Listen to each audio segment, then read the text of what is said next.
Good evening, I'm Mr. Michael and you're watching Kini News.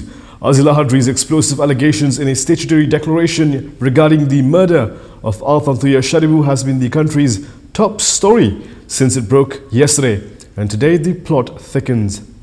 Najib Abdul Razak's lawyer Muhammad Shafee Abdullah said the former Police Special Action Unit officer Azilah Hadri's SD against his client was nothing more than a last-minute desperate application by a death row inmate to put Najib behind bars without bail.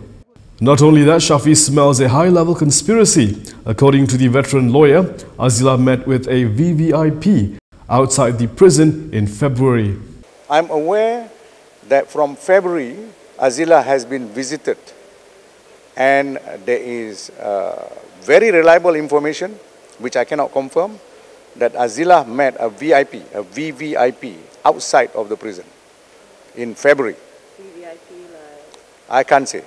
VVIP, I won't say, but a VVIP, okay? Outside of the prison, not in the prison. When he is a bilik akhir prisoner, it is totally in breach of protocol. And it doesn't end there. According to Shafee, he wouldn't be surprised if former UTK personnel Sirul Azhar Umar was approached to do the same. I'm not surprised if the other person, Sirul, is also have got a very coordinated measure, because I know for a fact that Sirul too has been making some movements in Sydney, because there are 2 or 3 individuals that I know that have visited him and has been persuading him to come up with something of this sort, all right? A coordinated effort.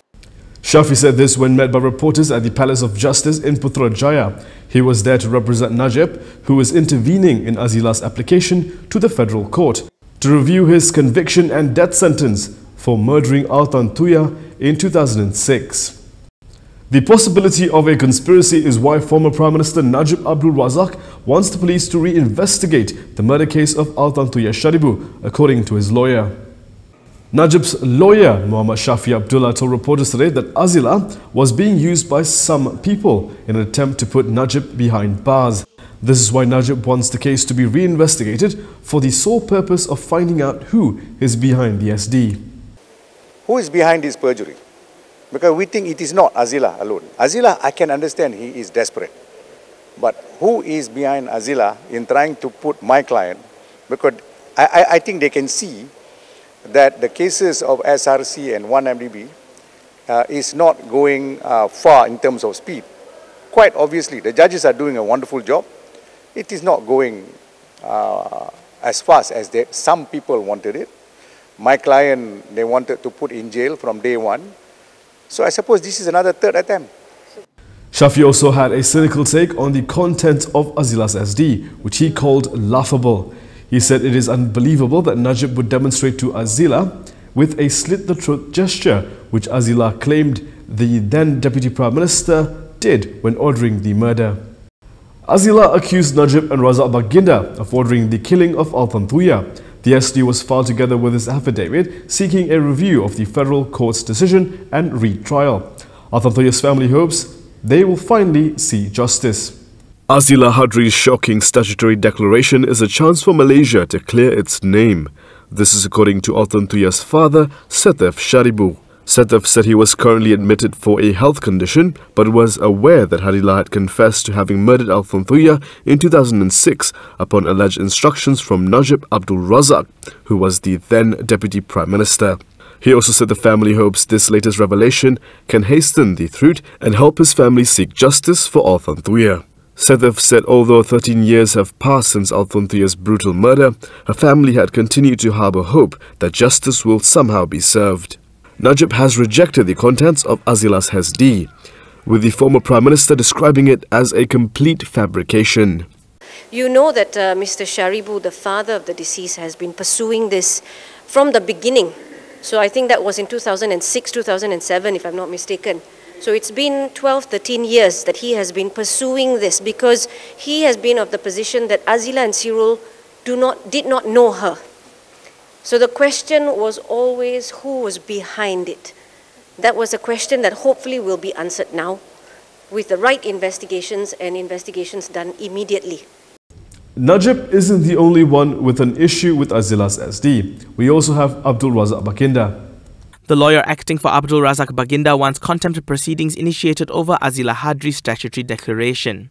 Abdul Razak was put on trial for abetting the murder of Mongolian national Altan Tuya Sharibu and was later cleared of wrongdoing. Azilah, with fellow Police Special Actions Unit personnel Sirul Azhar Umar, were convicted for Altan Tuya's murder. Azilah made a statutory declaration claiming that they did so on former Prime Minister Najib Abdul Razak's instructions. Lawyer Manjit Singh Dhillon said the matter concerns and impacts an ongoing Shah Alam High Court civil suit and is in the circumstances sub judice. The lawyer added that the Attorney General who is involved in the civil suit should immediately take steps and institute contempt proceedings against all and everyone who is coming out with these statements and prejudicing that trial. Manjit is representing Abdul Razak in the suit brought by Altan Tuya's family against him. The family is also suing the government over Altan Tuya's death. Altan Tuya was murdered in October 2006 and her remains blown up with military-grade explosives. Abdul Razak, an associate of Najib, was acquitted of abetting her murder. Azilah and Sirul were found guilty and sentenced to death in April 2009. Domestic workers aren't being recognized under Malaysian labour law, and the Naganita wants to see that change.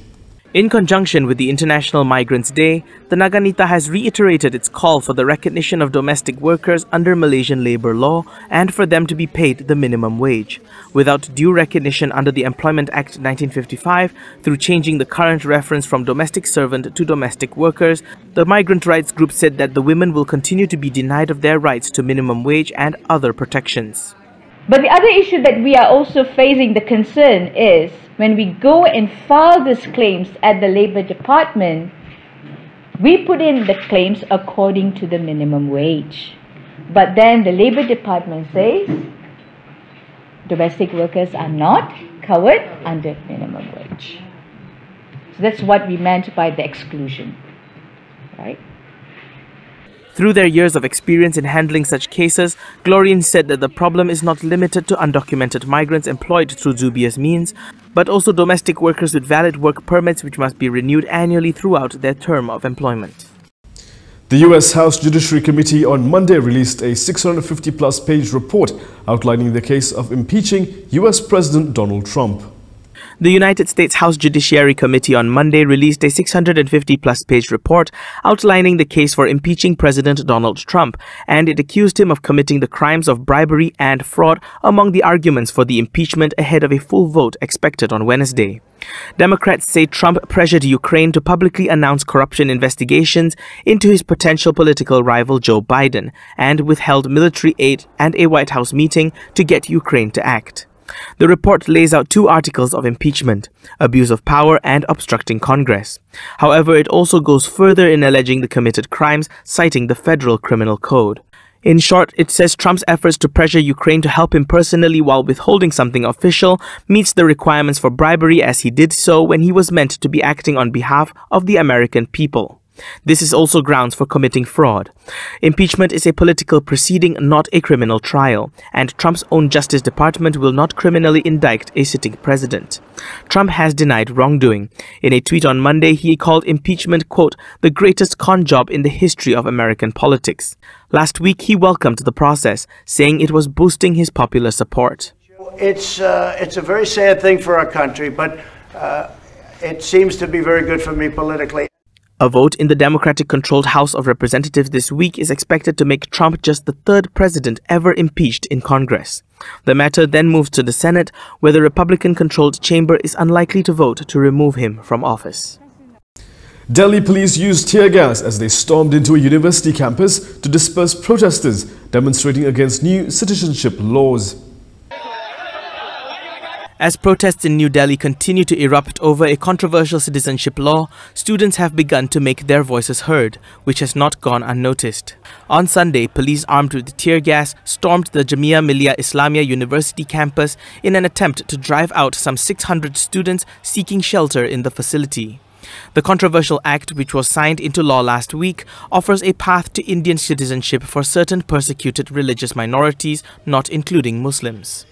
Thousands gathered in New Delhi, rallying around the historic Jamia Millia Islamia University campus to demand that the law be scrapped. Some critics have said that the law goes against India's secular foundations. India's Prime Minister Narendra Modi has since called for calm, while Rahul Gandhi, the leader of the main opposition Congress party, said that the Modi government was dividing Indian society through the citizenship law and a plan to launch a national citizenship register. And here are several other news highlights from today.